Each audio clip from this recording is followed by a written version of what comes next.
Le PDG millionnaire et solitaire renvoyait toutes ses secrétaires, jusqu'à ce qu'une fille pauvre du village le fasse tomber fou amoureux.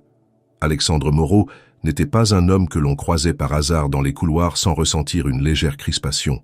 À 39 ans, il dirigeait Morotech, l'un des empires technologiques les plus puissants de Paris, avec la précision clinique d'un chirurgien et la froideur stratégique d'un joueur d'échecs.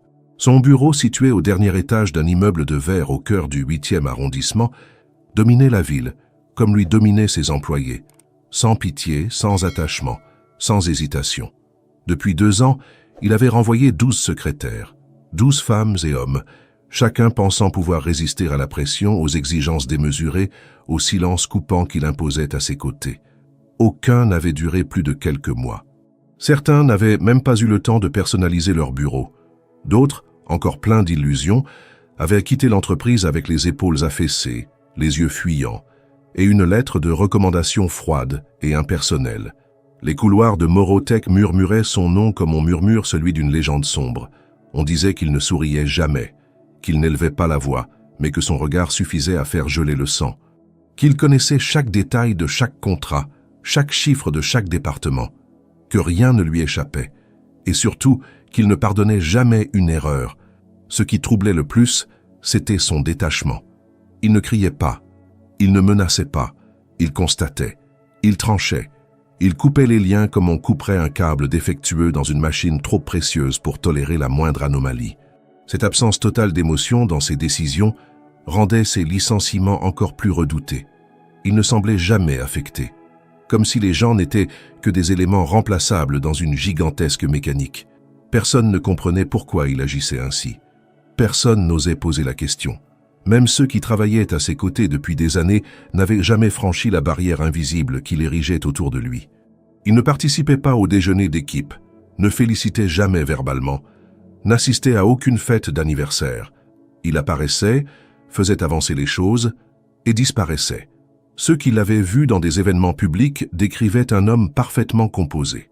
Costume sombre, gestes précis, paroles mesurées. Jamais un mot de trop. Jamais une émotion débordante. Les journalistes le surnommaient le sphinx de la tech. Les investisseurs l'adoraient. Les concurrents le craignaient et ses collaborateurs le redoutaient autant qu'ils le respectaient. Dans les hautes sphères parisiennes, certains murmuraient qu'un homme aussi froid ne pouvait être que le produit d'un traumatisme profond. D'autres pensaient qu'il était simplement né ainsi, incapable d'attachement, allergique à toute forme de proximité. On racontait qu'il ne sortait avec personne, n'avait jamais été vu accompagné, ni dans les dîners, ni dans les galas. Aucune liaison connue, aucun flirt rapporté, rien. Mais la vérité, personne ne la connaissait. Elle se cachait sous des couches d'isolement, de douleurs anciennes et de règles strictes qu'il s'imposait sans relâche. Il y avait dans ses yeux une solitude que seuls les plus attentifs pouvaient percevoir. Un vide poli, parfaitement maîtrisé mais indéniable. Dans son bureau, les murs étaient d'un blanc glacial, les meubles en bois sombre, aucune photo, aucun objet personnel. Même son écran d'accueil d'ordinateur ne contenait qu'un fond noir. Il vivait pour le contrôle, il respirait l'efficacité, et il gouvernait par la distance. Pourtant, malgré cette façade impénétrable, Alexandre Moreau n'était pas insensible. Il avait simplement décidé un jour de ne plus l'être, de ne plus se permettre le luxe d'aimer, de se lier, de dépendre. Il avait appris, dans la douleur, que l'attachement mène à la perte, que le lien crée la vulnérabilité, et que la vulnérabilité détruit. Alors il avait fait de sa vie un bastion, un château sans pont-levis. Il avait construit un empire, non pas pour y régner entouré, mais pour y rester seul, intouchable, inébranlable. Il croyait que c'était la seule manière de ne plus souffrir. Et pendant des années, cela avait fonctionné. Jusqu'au jour où un dossier banal, parmi des centaines d'autres, fut posé sur le bureau de la directrice des ressources humaines. Un simple CV, sans fioriture, sans titres impressionnants, mais avec un nom qui bientôt allait tout bouleverser, Élise Dufour. Et avec elle, sans le savoir, allait arriver la seule chose qu'Alexandre n'avait jamais su gérer, l'imprévu. Quand Élise Dufour posa pour la première fois le pied sur le quai de la gare Montparnasse, un vent froid traversa la ville, comme pour la mettre à l'épreuve dès son arrivée. Son manteau, trop fin pour l'hiver parisien, battait au rythme de ses pas incertains. Elle tenait une valise modeste, usé par les années, et un sac à main qu'elle serrait contre elle comme un bouclier invisible. Elle venait de quitter une vie sans éclat, dans un village tranquille de Dordogne, où les journées se suivaient avec une régularité presque endormie. Là-bas, elle travaillait comme réceptionniste dans un hôtel rural, un endroit charmant, certes, mais isolé du reste du monde, où les rêves se fanaient aussi silencieusement que les fleurs laissées trop longtemps sans eau. Son licenciement, survenu après une baisse de fréquentation prolongée, n'avait pas été une surprise, mais il avait tout de même laissé un vide difficile à combler. Élise n'avait pas de diplôme prestigieux ni de compétences techniques avancées. Ce qu'elle possédait, c'était une patience innée, une capacité rare à observer sans juger, et une manière calme d'exister, comme si elle s'excusait d'être là. Pourtant, sous cette surface discrète, quelque chose vibrait. Une force tranquille, née d'années à supporter l'oubli, à encaisser les absences, à comprendre sans recevoir d'explication. Elle avait appris à ne pas faire de bruit, mais elle n'avait jamais cessé de rêver. Elle trouva une petite chambre de bonne dans le 17e arrondissement, au 6e étage d'un immeuble sans ascenseur. Le lit grinçait, les murs étaient fins, et la vue donnait sur une cour intérieure terne. Mais pour Élise, c'était une page blanche. Elle s'inscrivit rapidement dans une agence d'intérim, prête à accepter n'importe quelle mission, pourvu qu'elle lui permette de rester à Paris, même brièvement. Après quelques jours d'attente et de poste sans lendemain, son téléphone sonna un mardi matin. « Bonjour, Madame Dufour, ici le cabinet d'Éléon Intérim. Une entreprise de technologie recherche une assistante administrative pour une mission temporaire. C'est dans le 8e. Salaire correct, début immédiat. Vous êtes disponible ?» Elle hésita une seconde, puis répondit « Oui, je suis disponible. » Elle nota l'adresse. Avenue Hoche, non loin de l'Arc de Triomphe. Le nom de l'entreprise ne lui disait rien. Moreau Tech. Elle n'était pas férue de technologie. Pour elle, les ordinateurs étaient des outils, pas des objets de fascination. Elle prépara ses affaires, remit sa chemise blanche à repasser et relut son CV en silence.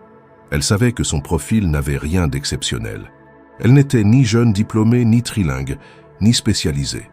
Elle n'avait que sa bonne volonté et un calme que d'aucuns confondaient avec de la résignation. Le lendemain matin, elle arriva devant l'immeuble. L'architecture moderne tranchait avec tout ce qu'elle avait connu. Le verre, le métal, les portiques de sécurité, les badges électroniques. Tout était rapide, net, codé. Elle se présenta à l'accueil, signa un registre et reçut une carte temporaire. On l'escorta jusqu'au 22e étage. Là, une femme élégante, tailleur noir, coiffure impeccable, l'attendait. Claire Lemoine, directrice des ressources humaines. Claire la fit asseoir dans une petite salle vitrée. « Merci d'être venue, Madame Dufour. Je vais être directe. Nous cherchons une remplaçante pour le poste de secrétaire de direction du PDG. Le dernier contrat a été rompu ce matin. Il s'agit d'un poste exigeant, mais la mission est temporaire. 2 semaines pour commencer. Si cela vous convient, nous pouvons essayer. Je ne vais pas vous cacher que le poste a connu un fort taux de rotation. Le PDG est très rigoureux. » Élise sentit une gêne discrète dans le regard de Claire. Elle hocha la tête. « Je comprends. Très bien. Voici votre badge. Vous commencerez demain matin à 8 heures précises. Ne soyez pas en retard. » En sortant du bâtiment, Élise avait le souffle court. Elle n'avait aucune idée de ce qui l'attendait. Tout semblait aller trop vite. Elle avait prévu de commencer par un poste de saisie, un travail de bureau anodin. Quelque chose qui ne nécessitait ni initiative, ni confrontation. Mais la voilà, parachutée dans le bureau du président-directeur général d'une multinationale. Elle ne savait pas encore que cet homme avait la réputation d'être impitoyable, qu'il avait vu défiler des douzaines de secrétaires sans jamais lever les yeux sur elle plus de quelques jours. On ne lui avait rien dit, ou presque. Et peut-être était-ce mieux ainsi. Le soir, elle relut les consignes reçues. On attendait d'elle qu'elle organise les rendez-vous, filtre les appels, prépare les documents des réunions et surtout qu'elle ne pose pas de questions. Elle se coucha tôt, mais ne dormit presque pas. Elle rêva de couloirs sans fin, de papiers qui s'envolaient, de voix qu'elle ne comprenait pas. Au matin, elle se leva avant l'aube, se coiffa avec soin, choisit une tenue sobre et relut mentalement les noms qu'elle avait vus dans les dossiers. À 7h55, elle était devant la porte vitrée du bureau présidentiel. Elle inspira profondément et frappa. « Entrez », fit une voix masculine à travers l'interphone. Ce fut la première fois qu'elle entendit Alexandre Moreau, et rien dans ce timbre calme, mais glacial, ne laissa deviner ce qui allait suivre. Lorsque la porte se referma derrière elle, Élise sentit un frisson lui parcourir le dos. La pièce était vaste, mais silencieuse comme une église abandonnée. Des murs de verre laissaient entrer la lumière grise d'un matin d'hiver parisien. Au fond du bureau, un homme se tenait debout, dos tourné, observant la ville d'un regard figé. Il portait un costume sombre, parfaitement taillé, et ne bougeait pas d'un millimètre. L'atmosphère était figée, comme si l'air lui-même attendait la permission de circuler. Elle fit un pas, puis un autre. Son cœur battait trop vite. Elle tenait dans ses mains une pile de documents qu'elle avait soigneusement organisés la veille. Tout devait être parfait. Mais à la troisième marche, son talon glissa sur une tache imperceptible du sol poli. Elle trébucha, tenta de se rattraper, mais ses bras, trop chargés, ne purent l'aider. Elle s'écroula à genoux, les feuilles s'éparpillant comme un vent de panique sur le sol lisse. L'un des gobelets de café qu'elle portait dans un plateau se renversa, répandant son contenu sur plusieurs pages marquées « Réunion stratégique, prioritaire ». Un silence absolu suivit la chute. Même sa respiration semblait faire trop de bruit. L'homme, toujours immobile, tourna enfin légèrement la tête. Il ne dit rien, pas un mot. Il se contenta de fixer le désordre à ses pieds, puis son regard glissa lentement vers elle. Il n'y avait ni colère, ni surprise, seulement un vide insondable, presque mécanique. Élise, rouge de honte, tenta de ramasser les papiers mouillés, d'essuyer la table avec une serviette qu'elle avait dans sa poche. Mais ses gestes trahissaient son stress. Elle ne savait plus où poser ses mains, ni comment reprendre le contrôle. La moindre action semblait empirer la situation. « Laissez », dit-il enfin. Sa voix était posée, sans chaleur ni mépris, mais ferme. Élise s'arrêta hésitante, toujours accroupie. « Je vais nettoyer, monsieur », murmura-t-elle. « Ce n'est pas nécessaire. Allez chercher une nouvelle impression des documents. Bureau 2B, ils ont la version finale. » Elle se releva, chancelante, et sortit du bureau sans un mot. En traversant l'open space, elle sentit des regards discrets se poser sur elle. Personne ne disait rien, mais tout le monde semblait déjà au courant. Dans cette entreprise, les murs avaient des oreilles, et les erreurs circulaient plus vite que les communiqués officiels. Au service d'impression, une jeune femme blonde, lunettes rondes, l'accueillit avec un sourire compatissant. « Vous êtes la nouvelle ?» Élise hocha la tête. « Ne vous en faites pas, il y a toujours une première chute. L'important, c'est de ne pas tomber 2 fois devant lui. » Elle tenta de sourire, mais son cœur était trop lourd. De retour au bureau, elle entra de nouveau sans frapper. Alexandre Moreau était de retour à son poste, assis derrière son immense bureau, un ordinateur portable ouvert devant lui, 3 écrans secondaires diffusant des tableaux et des courbes. Il ne leva pas les yeux lorsqu'elle déposa les documents. Elle hésita puis recula lentement vers la sortie. « Quel est le nom du représentant principal de notre actionnaire asiatique ?» demanda-t-il sans préavis. Elle s'arrêta net.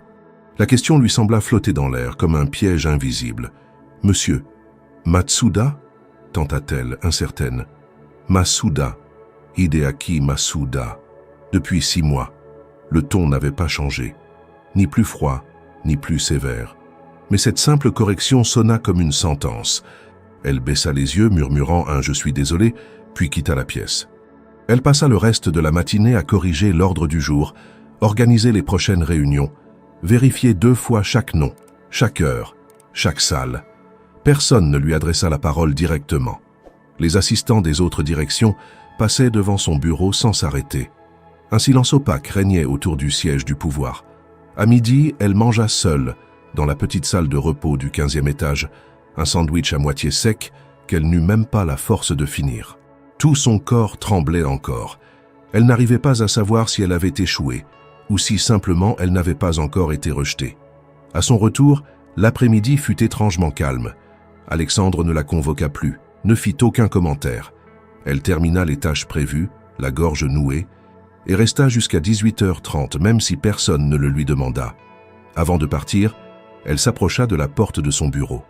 Elle hésita, puis frappa doucement. « Entrez !» fit la même voix, égale. « Je voulais vous dire que j'ai réorganisé les dossiers pour la réunion de demain matin. Tout est dans la salle de conférence à 3, y compris les nouvelles copies. » Il leva enfin les yeux. Pendant une seconde, elle crut y lire quelque chose. Pas de la reconnaissance, ni de l'agacement. Plutôt une curiosité froide, distante. Bien, ce fut tout. Elle referma la porte sans bruit. Le lendemain, lorsqu'elle arriva à 8 heures précises, son badge fonctionna toujours. Et cela à Morotech était déjà un miracle. Le troisième jour, Élise entra dans le bureau d'Alexandre avec une concentration rigoureuse. Elle avait vérifié 3 fois chaque point de l'agenda, noté les préférences de chaque invité, synchronisé les horaires avec les agendas de 2 fuseaux horaires différents. Pourtant, malgré ces précautions, une faille discrète s'était immiscée dans la mécanique. Une erreur de réservation dans un hôtel de Genève, ville où devait se tenir une négociation cruciale avec des partenaires japonais. L'hôtel réservé par Élise, bien qu'élégant, ne répondait pas aux exigences diplomatiques exigées par la délégation. À 7 heures du matin, elle reçut un message laconique sur son téléphone professionnel. Bureau, immédiatement. AM. Elle n'eut pas besoin d'interpréter. Elle se leva, la gorge nouée, et se dirigea vers son bureau. Quand elle entra, Alexandre était déjà debout. Il tenait une feuille imprimée dans sa main droite qu'il reposa sur la table comme on dépose une pièce de preuve dans un tribunal silencieux. Son regard se planta dans le sien avec une fixité troublante. « Vous avez réservé le Grand Hôtel Mont-Blanc pour la délégation japonaise » commença-t-il sans lever la voix. « Oui. » Il était bien noté dans la liste de préférences envoyée par l'équipe locale. Sauf que cette liste date d'il y a 3 mois. Le protocole a changé. Le directeur commercial vous a transmis une mise à jour avant-hier. Élise sentit son estomac se nouer. Elle se rappela de ce courriel. Elle l'avait vu passer parmi d'autres dans l'après-midi, alors qu'elle préparait un compte rendu pour le service juridique. Elle l'avait ouvert trop rapidement, pensant pouvoir le traiter plus tard. Mais elle ne l'avait jamais rouvert. Elle inspira profondément. « C'est une erreur de ma part, monsieur. Je reconnais que je n'ai pas traité ce message comme je l'aurais dû. » Il l'observait toujours, sans expression. Pas un mot, pas un souffle. Il attendait, visiblement, autre chose. Peut-être des excuses plus formelles, peut-être un regard fuyant. Mais ce qu'il reçut fut différent. « Je peux vous garantir que cela ne se reproduira pas, » ajouta Élise, cette fois avec une voix posée, presque calme. « Mais je ne pense pas que cette erreur mérite d'être grossie au point d'annuler ce que j'ai accompli depuis 3 jours. » Un silence lourd tomba entre eux. Ce n'était pas une phrase défensive. Elle n'avait pas haussé le ton. Elle n'avait pas esquivé la faute. Elle l'avait admise, avec une droiture simple, mais refusait qu'elle définisse toute sa présence. C'était inhabituel dans cet environnement où tout le monde s'excusait avant même d'avoir fauté. Alexandre resta figé une seconde de plus. Quelque chose dans son regard vacilla, imperceptiblement. « Très bien, » répondit-il enfin. « Faites la correction immédiatement et avertissez les services logistiques à Genève.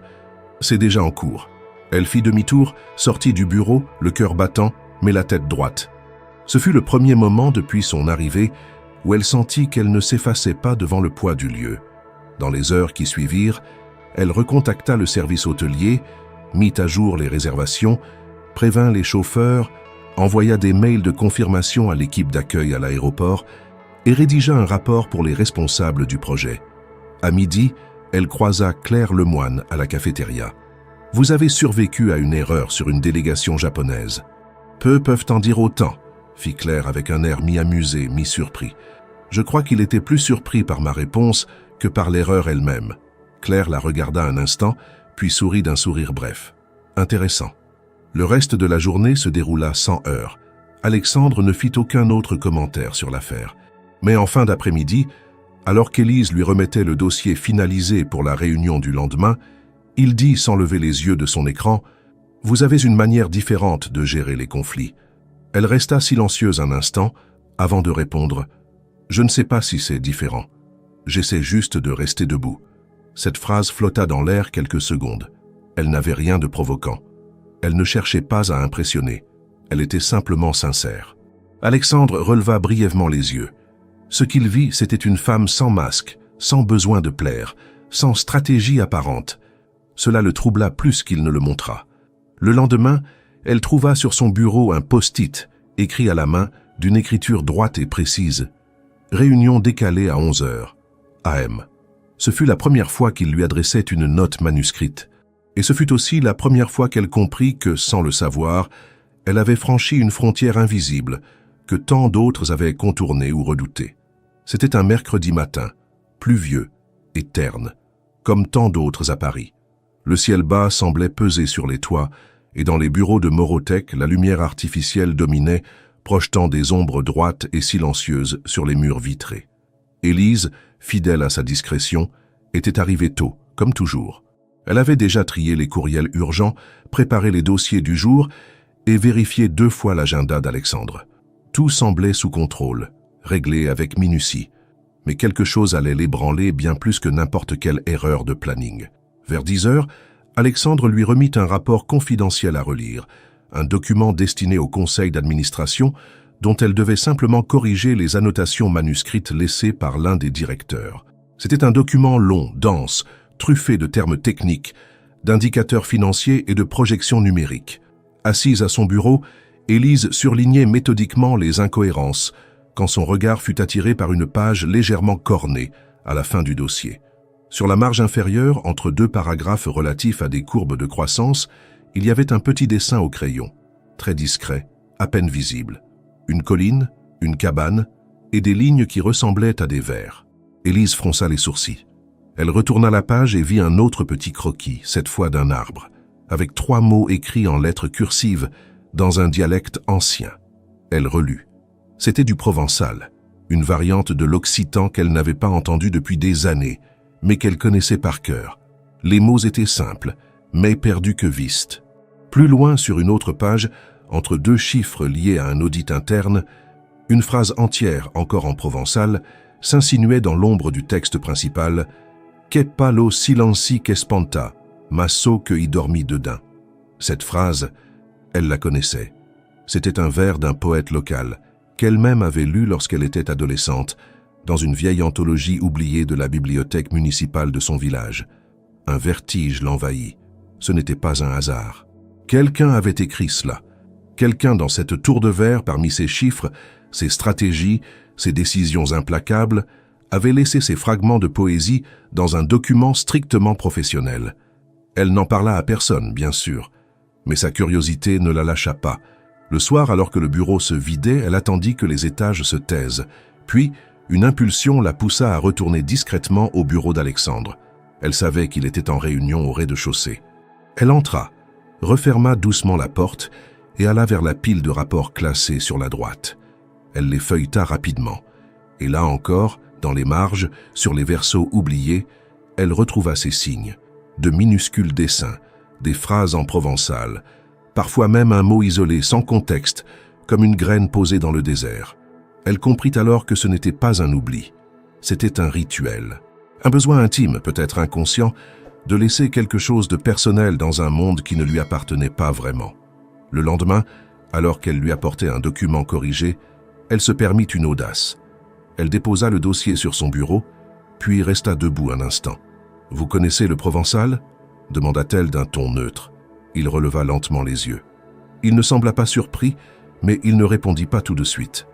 Il la fixa comme pour mesurer la portée réelle de sa question. « C'est rare, reprit-elle, de croiser quelqu'un qui utilise encore cette langue, surtout ici. » Il referma doucement le dossier. « C'est une langue qui ne m'a jamais quitté, » répondit-il après un moment. « Même si elle n'a plus de place dans ma vie actuelle. » Elle sentit que ces mots, bien que sobres, contenaient plus qu'il ne voulait bien admettre. Il ne semblait pas gêné qu'elle ait vu ses notes. Au contraire, une forme d'apaisement passa brièvement sur son visage. « Vous êtes du Sud, vous aussi ?» poursuivit-elle. « Pas exactement, mais j'y ai passé des années, et c'est là que certaines choses se sont figées. » Elle ne répondit rien. Ce n'était pas une confession, pas une confidence, mais c'était plus qu'un échange banal. Elle sentit que, pour la première fois, une faille s'ouvrait dans le béton qu'il avait coulé autour de lui. Une brèche minuscule, mais réelle. À la pause de l'après-midi, elle sortit un vieux carnet de son sac.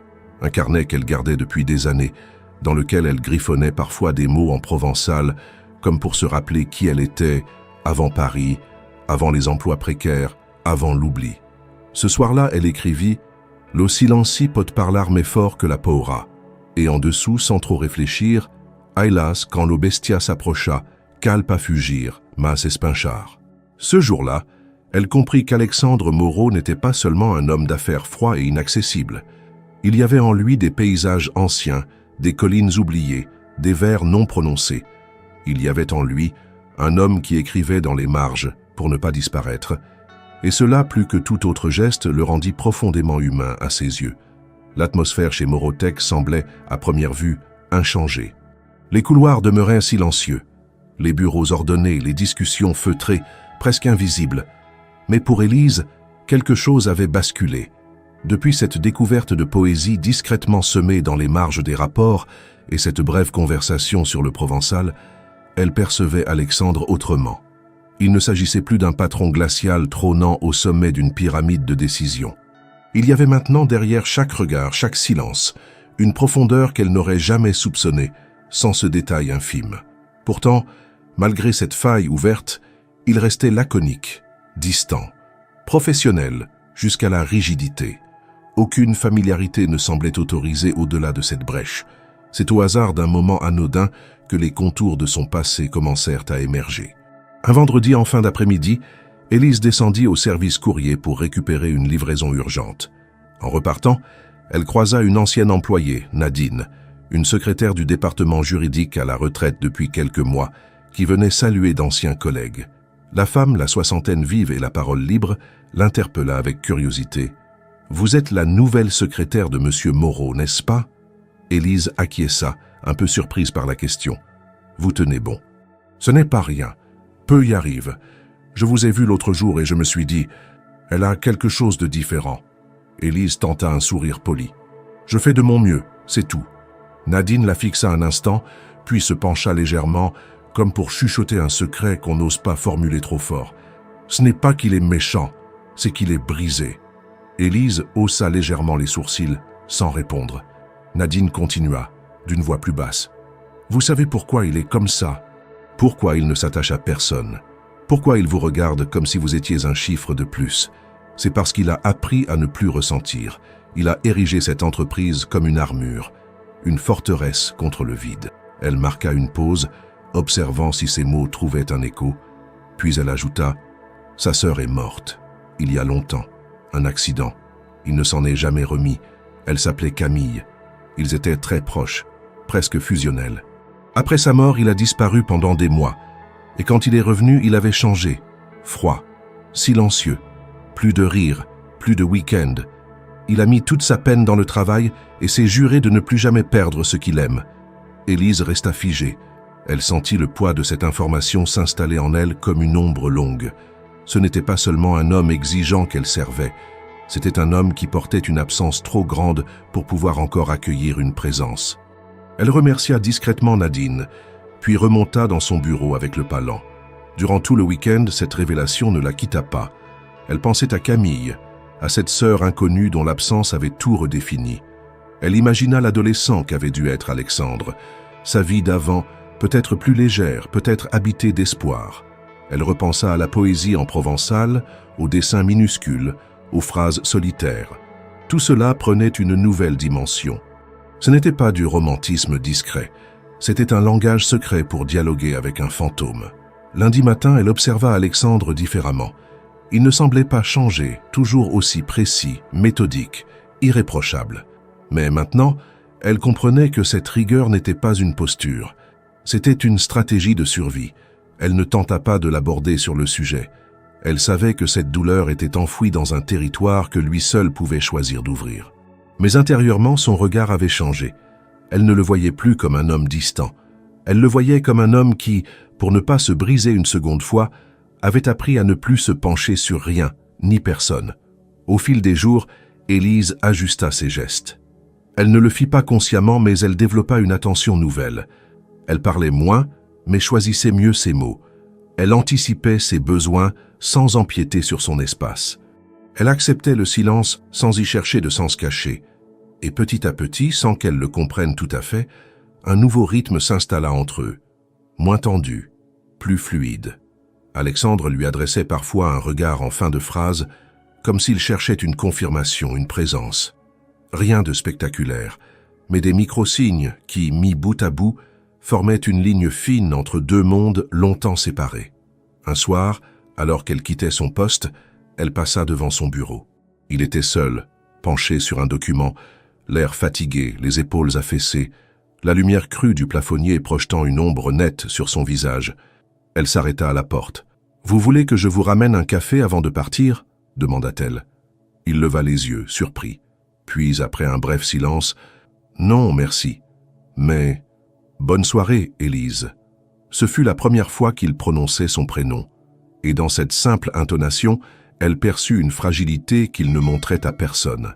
Une fragilité qu'elle n'avait pas l'intention d'exploiter, mais qu'elle sut respecter comme une confidence silencieuse. Le hasard, parfois, est plus habile que les volontés humaines. Ce fut une erreur de réservation, une simple confusion dans le système logistique de Morotech qui força Alexandre et Élise à partager un véhicule de location entre Lyon et l'aéroport de Saint-Exupéry. Ils avaient passé la journée en réunion avec une délégation allemande pour une fusion technologique complexe, et les équipes avaient été dispersées dans divers hôtels en périphérie. L'agitation, les horaires croisés, la fatigue accumulée, tout cela contribua à ce que les chauffeurs soient surbookés, les taxis indisponibles, et la seule option restante devint un trajet improvisé en voiture de location. Lorsqu'on lui annonça que sa voiture ne serait pas disponible avant 2 heures, Alexandre resta impassible. Il se tourna vers Élise qui, carnet en main, venait de terminer la transcription des dernières notes de la réunion. « Vous avez une réservation ?»« Non. On m'a dit que la navette pour l'aéroport était complète. » Il fit un signe à l'agent de location. « Donnez-nous une seule voiture. Je conduirai. » Élise ne protesta pas. Elle le suivit à travers le parking, sous un ciel chargé de nuages gris et lourds. La voiture, une berline noire au confort minimal, sentait le plastique neuf et l'habitacle légèrement humide. Ils montèrent en silence. Alexandre prit le volant, régla le siège avec des gestes mécaniques, puis démarra. Les premières minutes du trajet furent muettes, ponctuées seulement par les bruits de la route mouillée et les essuie-glaces cadencés. Élise regardait par la fenêtre, observant les champs et les routes départementales défiler sous la pluie. Il n'y avait pas de musique, pas de radio, juste ce silence épais qui semblait les protéger du reste du monde. Au bout d'un moment, alors qu'ils approchaient d'un rond-point, la pluie redoubla de force et un éclair zébra le ciel, suivi presque aussitôt d'un grondement sourd. Alexandre ralentit. « Météo capricieuse, dit-il enfin, sans détourner les yeux de la route. « On dirait la Dordogne en octobre, répondit Élise avec un sourire discret. Il jeta un coup d'œil rapide vers elle, intrigué. « Vous parlez souvent de votre région. Je n'en parle pas, mais je la porte avec moi, même ici. » Il hocha légèrement la tête, comme s'il validait cette réponse sans avoir besoin d'en dire plus. La pluie devint torrentielle, au point de réduire la visibilité à quelques mètres. À la sortie d'un village, ils furent contraints de s'arrêter. Un panneau indiquait que la route principale était momentanément inondée. Une déviation les menait vers un petit hameau dont le nom effacé sur la pancarte évoquait un lieu oublié du temps. Ils roulèrent jusqu'à un hôtel modeste, une bâtisse ancienne, avec un porche en bois et des volets usés. L'intérieur sentait le feu de cheminée et les planches cirées. L'aubergiste, un homme robuste à l'accent local prononcé, leur annonça que les routes ne seraient praticables qu'au matin. « Il nous reste 2 chambres, mais l'électricité est instable. Vous voulez rester ou tenter la route à vos risques ?» Alexandre regarda Élise. « On reste, » dit-elle avant qu'il ne réponde. Il ne protesta pas. Les chambres étaient simples. Pas de télévision, une lampe vacillante, une couverture en laine qui sentait le grenier. Le dîner, servi dans une salle commune au plafond bas, se composait de soupe chaude, de pain de campagne et de fromage local. Assis face à face à une table en bois massif, ils échangèrent d'abord des banalités, puis lentement, la conversation glissa vers des territoires plus intimes. « Je suppose que vous n'êtes pas souvent forcé à vous arrêter, » dit Élise en trempant son pain dans la soupe. « Non, mais parfois les imprévus évitent les erreurs. Vous pensez avoir commis beaucoup d'erreurs. » Il réfléchit un moment, puis répondit sans détour, « J'ai commis une seule erreur. Mais elle a coûté trop cher pour que je m'en permette une seconde. » Elle ne posa pas de questions. Elle connaissait déjà une partie de cette douleur. Il poursuivit, plus lentement. « Ma sœur, elle était plus jeune, trop vive, trop confiante. Elle s'est fiée à quelqu'un. Moi, j'ai cru que je pouvais la protéger à distance. Mais la distance n'est pas une barrière. Elle est une faille. » Élise l'écoutait, sans chercher à combler les silences. Dans le ton d'Alexandre, il n'y avait ni larmoiement ni confession, juste la reconnaissance d'une vérité enfouie, livrée sans phare. Elle murmura simplement « On ne protège pas en s'éloignant, on protège en restant, même si c'est difficile. » Il releva les yeux. Leur regard se croisa dans une complicité silencieuse, née d'une compréhension sans mots superflus. Pour la première fois, elle ne sentait pas la froideur dans ses gestes. Elle voyait un homme blessé, en équilibre instable, qui cherchait encore la manière de vivre avec ce qu'il avait perdu. Plus tard, dans sa chambre, Élise ouvrit la fenêtre sur la nuit. L'air était frais, chargé de pluie et de silence. Elle pensa à cette journée étrange, à cette halte imprévue, à cette conversation suspendue. Elle comprenait maintenant qu'Alexandre ne vivait pas dans la solitude par choix, mais par peur. Et cette peur, aussi forte soit-elle, venait de la profondeur de ce qu'il avait aimé. Elle ferma les yeux, et pour la première fois depuis longtemps, elle s'endormit sans se sentir déplacée dans cette ville, dans cette entreprise, dans cette vie. Quelque chose avait commencé à se desserrer. Quelque chose qu'elle ne nommait pas encore, mais qui prenait racine là dans la nuit, entre deux êtres que tout opposait, sauf l'essentiel, la capacité de reconnaître la douleur chez l'autre et d'y répondre sans effraction. Le retour à Paris fut rapide, presque mécanique. Aucun mot n'avait été échangé pendant le vol. Dans le silence de la cabine, Élise regardait par le hublot, mais ce n'était pas le ciel qu'elle voyait. C'étaient les fragments de cette nuit particulière dans le petit hôtel, les regards échangés, les mots confessés sans intention dramatique, cette proximité née de l'imprévu, ni souhaitée, ni planifiée. Elle n'avait rien attendu, elle n'avait même pas espéré. Mais il y avait eu un lien. Elle le savait. Et surtout, elle savait qu'il l'avait ressenti aussi. À leur arrivée, Alexandre lui adressa un simple hochement de tête avant de disparaître dans la voiture qui l'attendait. Elle rentra chez elle dans le métro, le cœur suspendu, encore pénétré de cette conversation nocturne. Mais ce qu'elle ne savait pas, c'est que dès le lendemain, tout allait basculer. Elle arriva à l'entreprise comme à son habitude, un peu avant 8 heures. Mais cette fois, son badge ne fonctionna pas. Un message rouge clignota. Accès restreint. Contacter RH. D'abord surprise, elle pensa à une erreur de système. Elle se dirigea vers l'accueil, expliqua la situation. On l'invita à monter directement au 6e étage, au service des ressources humaines.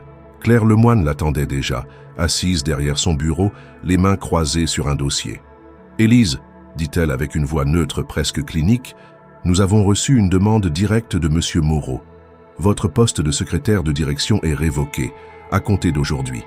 Vous êtes transféré immédiatement au service client, en support opérationnel. Ce n'est pas une rétrogradation, mais une réaffectation. Votre contrat, vos avantages et votre salaire restent inchangés. » Élise resta silencieuse. Elle ne comprenait pas. Il n'y avait eu aucun incident, aucune faute, rien qui justifie une telle décision. Claire, voyant son trouble, ajouta d'un ton plus doux « Je ne sais pas pourquoi. Il n'a donné aucune explication. Seulement une instruction formelle. Et je dois m'y conformer sans poser de questions. Ce n'est pas une punition, Élise. C'est un choix de direction. » Elle signa les documents, la gorge serrée. Elle ne voulait pas créer de scène, elle ne voulait pas supplier, ni contester. Elle n'était pas de celles qui s'accrochent au fauteuil, mais elle sentit en elle une blessure froide, une cassure qu'elle ne s'attendait pas à vivre après ce qu'ils avaient partagé. Car ce n'était pas une simple mutation, c'était un effacement. Une manière de dire « cela n'a jamais existé ». Dans les jours qui suivirent, elle s'installa à son nouveau poste. Une salle ouverte, des dizaines d'appels, des cas clients à résoudre, des procédures répétitives. Elle fit son travail avec la même rigueur, mais son regard s'éteignait un peu plus chaque jour. Elle n'avait pas revu Alexandre. Il ne descendait jamais à cet étage. Aucun message, aucun mot, aucun signe. Il avait coupé net, comme on sectionne un fil devenu dangereux. Et cela, plus que le geste lui-même, était ce qui la blessait. Pourtant, elle refusait de se plaindre. Elle n'en parla à personne. Les collègues du service client, trop occupés à gérer les réclamations, ne posèrent pas de questions. Elle redevenait invisible, une ombre fonctionnelle dans une machine trop grande pour remarquer les absents. Une semaine passa ainsi, puis 2. Un matin, alors qu'elle classait des documents, elle entendit 2 employés discuter dans le couloir. Des mots lui parvinrent, sans qu'elle ne cherche à écouter. Il paraît que c'est toujours comme ça. Dès qu'il commence à s'attacher à quelqu'un, il l'éloigne. Tu parles de qui? Du PDG, de Moreau. C'est pas la première fois. Dès qu'il sent quelque chose, il coupe tout. Elle sentit un frisson dans le dos. Ces rumeurs, elle les connaissait. Elle les avait entendues au début. mais elle n'avait jamais cru en leur réalité. Elle avait pensé que c'était des projections, des simplifications. Mais maintenant, elle comprenait. Ce n'était pas une stratégie de management, c'était une stratégie de protection. Elle comprit que ce n'était pas elle qu'il rejetait. C'était la possibilité de se lier, la possibilité de ressentir, de risquer, de se rendre vulnérable. Il avait fui, comme il fuyait toujours. Et elle, laissée dans le sillage, n'avait même pas eu droit à une phrase, à une explication. Un soir, elle resta seule dans la salle de pause, après la fermeture. Elle regardait les lumières de Paris par la fenêtre, pensant à ce qu'ils avaient échangé, à cette nuit dans le village, à ses mots sur sa sœur, à son regard lorsqu'il avait prononcé son prénom pour la première fois. Elle savait qu'elle n'avait rien inventé. Elle savait que ce lien existait, mais elle comprenait aussi que certaines personnes préfèrent saboter une connexion plutôt que de la voir grandir et peut-être les engloutir à nouveau. Et malgré la douleur, malgré l'incompréhension, elle ne regretta pas, car elle avait vu l'homme derrière le masque. Et même si cet homme avait choisi de disparaître à nouveau, elle n'oublierait pas ce qu'elle avait vu. Le couloir du service client résonnait de conversations étouffées et de sonneries constantes. Chaque jour, Élise y trouvait une routine sans âme, rythmée par des tickets à résoudre, des clients à apaiser et des systèmes à mettre à jour. Elle travaillait mécaniquement, sans éclat, concentrée sur les gestes, mais absente dans l'esprit. Pourtant, quelque chose en elle refusait de se laisser noyer. Il y avait un fil invisible qui la retenait encore, une question non résolue qui tournait en boucle. Pourquoi l'avait-il repoussée au moment précis où un lien véritable semblait émerger? La réponse lui vint d'un endroit inattendu. Un vendredi après-midi, alors qu'elle sortait du bâtiment pour une pause, elle aperçut un homme assis sur le banc près de l'entrée. Il était vêtu simplement, les cheveux poivre et sel, une écharpe lâche autour du cou, les yeux rivés sur le trottoir. Lorsqu'il croisa son regard, il sourit comme s'il la reconnaissait. Intriguée, elle ralentit le pas. Il se leva, s'approcha sans hâte. « Vous êtes Élise Dufour, n'est-ce pas ?» Elle acquiesça, surprise. « Je suis Pierre Landrin, un vieil ami d'Alexandre. On a grandi ensemble. J'étais de passage à Paris, je suis venu lui dire bonjour. Mais évidemment, il n'a pas voulu me voir. » Elle haussa les sourcils, incertaine. « Pourquoi me parler de ça ?» Il la regarda avec une douceur grave. « Parce que je crois que vous êtes la première personne depuis très longtemps à l'avoir atteint. Et je pense qu'il vous doit une explication, même s'il ne la donnera jamais lui-même. » Ils marchèrent quelques instants en silence autour du pâté de maison. Puis Pierre reprit, le ton calme mais ferme. « Alexandre n'est pas lâche. Il n'est pas froid non plus, pas au fond. Il a simplement appris à survivre à la perte. Vous savez déjà pour sa sœur, j'imagine. » Elle hocha la tête. « Ce que vous ignorez peut-être, c'est que Camille est morte un soir où elle attendait Alexandre.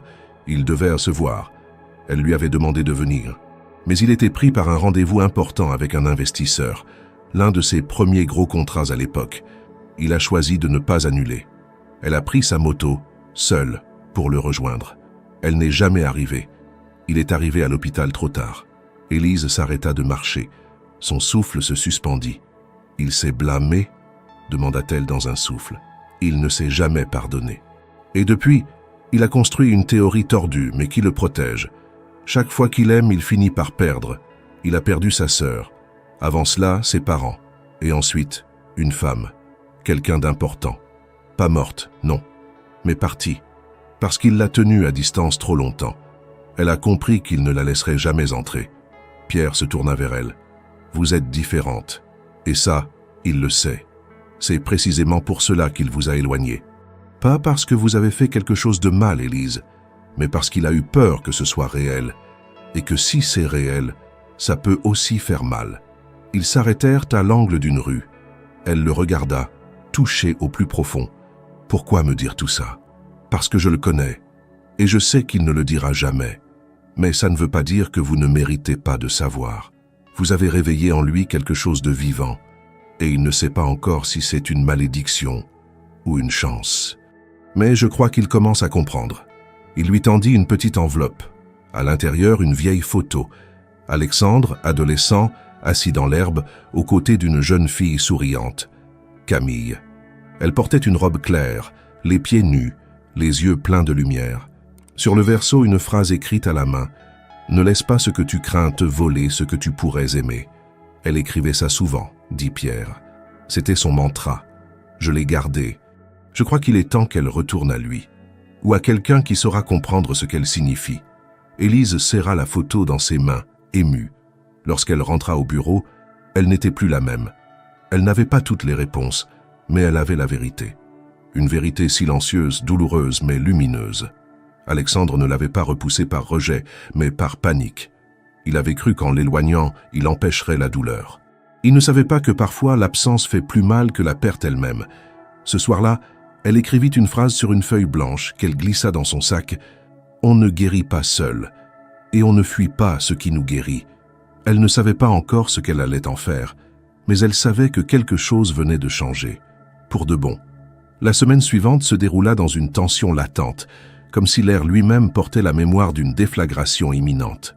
Élise travaillait toujours dans le service client, mais quelque chose en elle avait définitivement cessé de plier. Elle n'attendait plus une reconnaissance qui ne viendrait pas. Elle ne nourrissait plus d'espoir passif.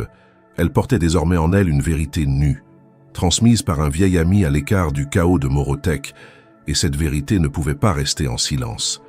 L'annonce d'une réunion générale de direction prévue pour le jeudi matin tomba comme une coïncidence trop parfaite. Tous les chefs de service, les membres du comité stratégique et les responsables transversaux seraient présents. Élise ne faisait plus partie de ce cercle depuis sa mutation silencieuse.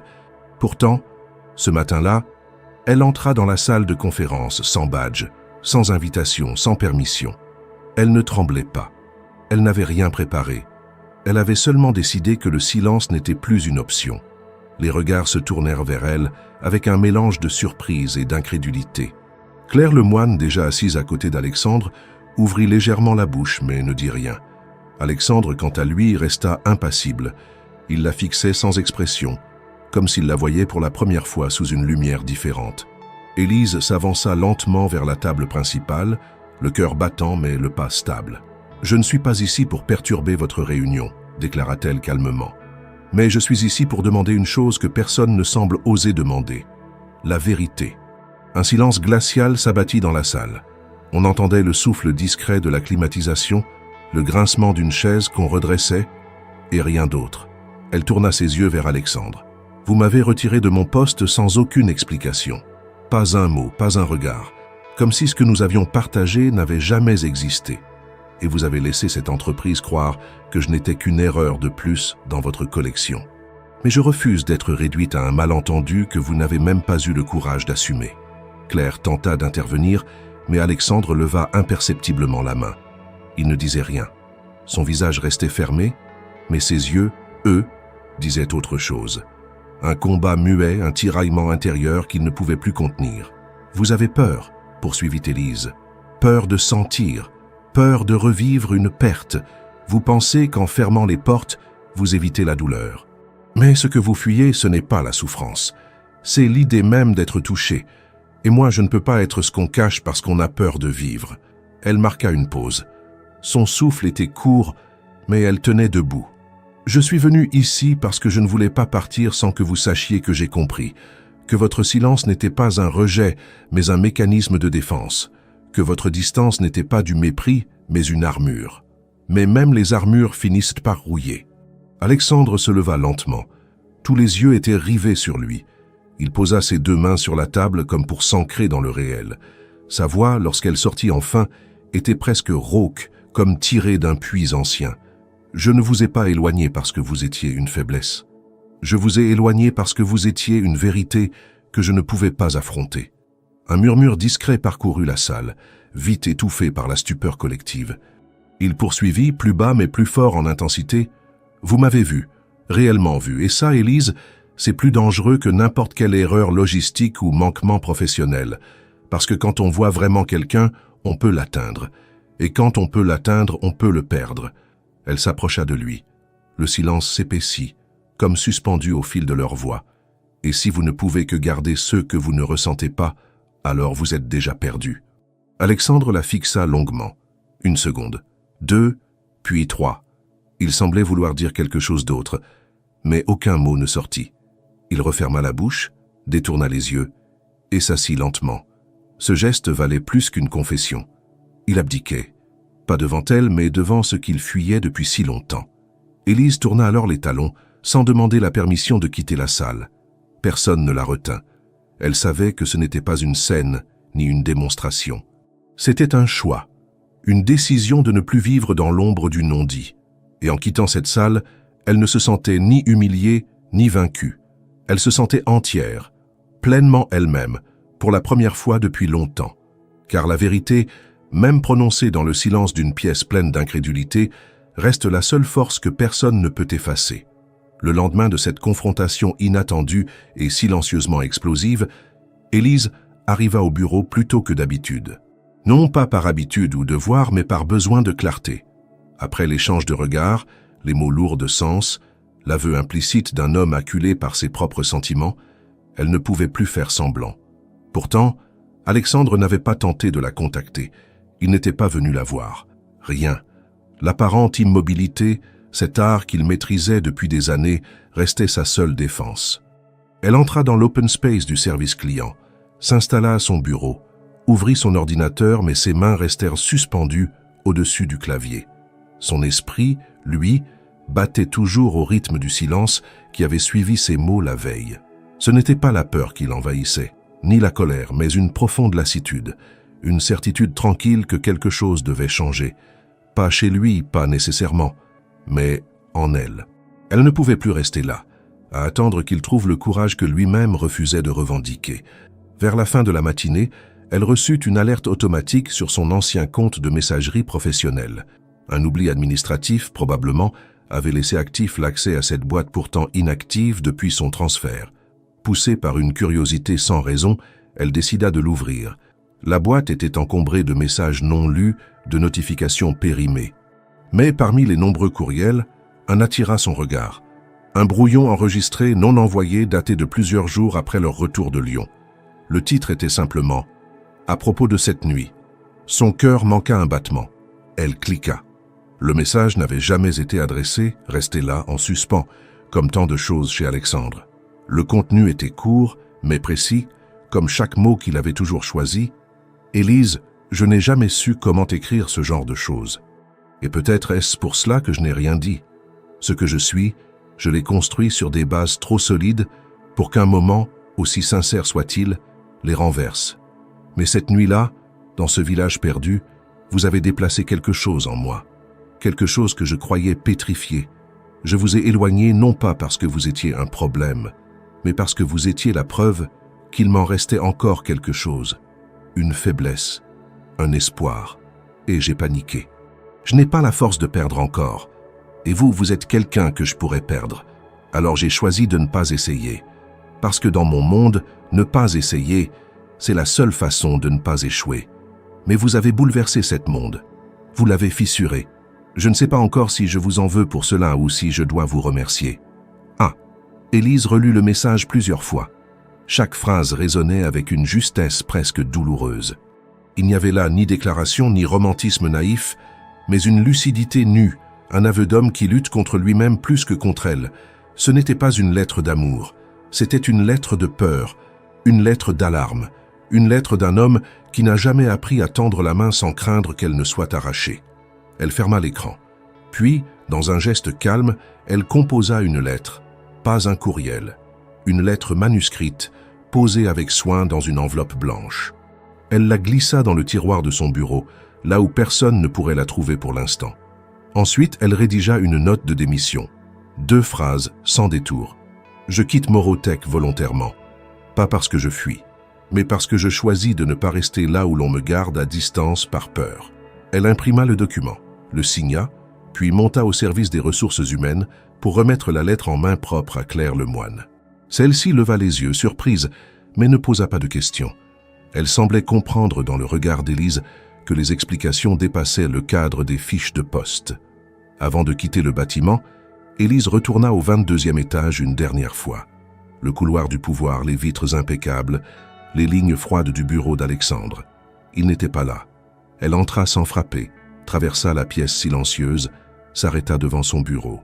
Lentement, elle sortit sa lettre, écrite de sa main, et la déposa sur le bois sombre, à côté de son stylo favori. Puis elle tourna les talons et partit. La lettre disait simplement « On ne repousse pas ce que l'on aime. On apprend à rester, même si cela fait peur, même si cela fait mal. Parce que partir, c'est se protéger. Mais rester, c'est aimer. Et aimer, Alexandre, ce n'est pas fuir, c'est ouvrir les mains. » Élise. Elle ne savait pas s'il la lirait. Elle ne savait pas s'il réagirait. Mais elle savait que pour elle, c'était fini. Elle avait dit ce qu'elle devait dire. Et maintenant, elle pouvait partir droite, entière, en paix avec ce qu'elle avait donné. Car aimer ne se mesure pas à ce que l'autre fait après nous, mais à ce que nous sommes capables de faire malgré lui. Les jours qui suivirent furent enveloppés d'un silence opaque. Élise n'attendait plus rien. Elle avait quitté Morotech comme on quitte une maison dans laquelle on n'a jamais été invité à s'asseoir. Elle retourna chez elle, rangea ses affaires avec méthode, puis se permit, pour la première fois depuis longtemps, de ne rien faire. Pendant quelques jours, elle s'autorisa à respirer, loin des couloirs en verre, des dossiers codifiés, des regards anonymes. Elle s'éloigna même de Paris, décidant de rentrer chez elle, en Dordogne, comme on revient à une source, non pas pour fuir, mais pour retrouver ce qui précède les blessures.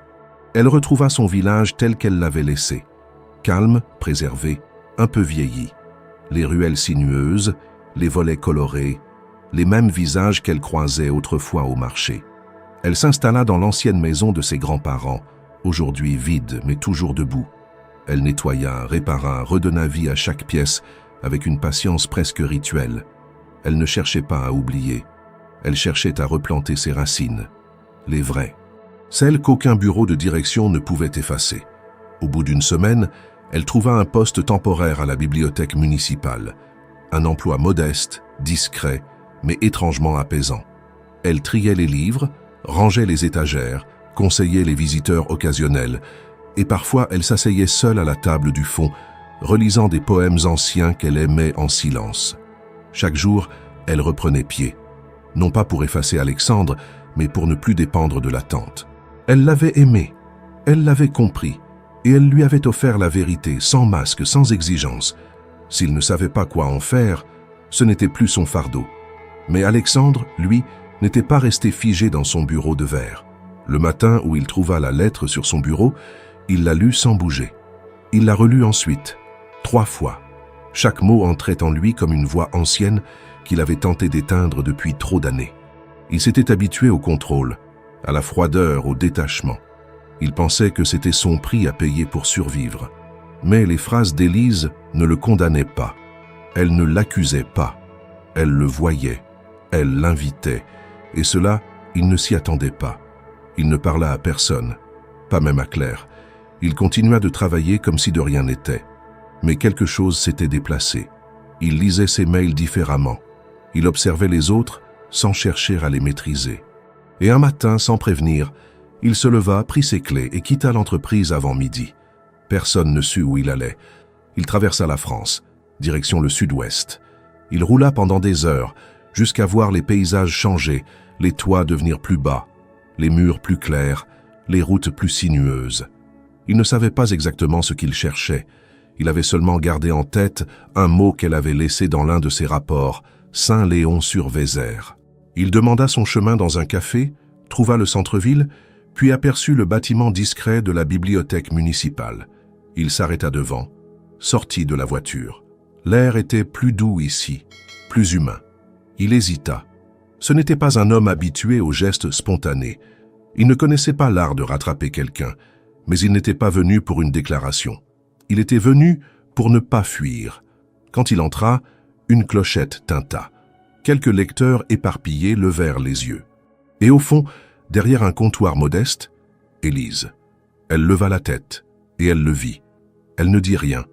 Il non plus. Elle sourit. Un sourire lent, paisible, sans surprise, comme si elle l'attendait sans l'avoir attendu. Il fit quelques pas, s'approcha du comptoir. Il n'avait pas de discours préparé, aucune formule parfaite, seulement ce qu'il était devenu depuis qu'elle avait entrouvert quelque chose en lui. « Je ne suis pas venu pour me faire pardonner, » dit-il enfin. « Je suis venu parce que je veux apprendre à rester. » Elle ne répondit pas tout de suite. Elle posa lentement le livre qu'elle tenait, puis sortit de derrière le comptoir. Ils restèrent face à face, dans cette lumière filtrée par les vitres anciennes. Puis, elle dit simplement, « On commence par s'asseoir. » Il hocha la tête. Elle l'invita à la suivre jusqu'à une table en bois près de la fenêtre. Il s'assit. Elle s'assit en face. Aucun masque, aucun rôle, aucune stratégie. Juste deux êtres, là où plus rien ne les forçait à fuir. La lumière de l'après-midi glissait doucement à travers les vitres vieillies de la bibliothèque municipale. Les rayons caressaient les étagères de bois et les couvertures fatiguées des livres, en silence, comme si le temps lui-même ralentissait dans cet endroit retiré du tumulte du monde. Alexandre, assis en face d'Élise à cette table modeste près de la fenêtre, n'avait plus l'allure du PDG inébranlable. Il n'y avait ni costume, ni ordinateur, ni chronomètre invisible suspendu au-dessus de sa tête. Il était simplement là, présent, dans la vulnérabilité entière de quelqu'un qui avait cessé de se cacher. Élise, elle, n'avait pas posé de questions, pas un reproche, pas une attente. Depuis son retour dans ce village, elle avait appris à se tenir droite sans dépendre des décisions des autres. Ce jour-là, elle n'avait rien préparé. Aucune scène rêvée, aucun mot secret. Mais dans son regard, il y avait la reconnaissance tranquille de ce qu'il avait osé faire. Venir, non pas pour tout réparer, mais pour ne plus fuir. Ils restèrent longtemps sans parler. Ce silence, loin d'être gênant, semblait tisser une trame nouvelle entre eux. Un fil de paix, un ancrage. Pour Alexandre, c'était une sensation inconnue. Il avait toujours associé la proximité à une menace, à une perte imminente, à une douleur inévitable. Mais ici, entre ces murs tapissés de livres, avec Élise assise en face de lui, il ne ressentait ni peur ni vertige.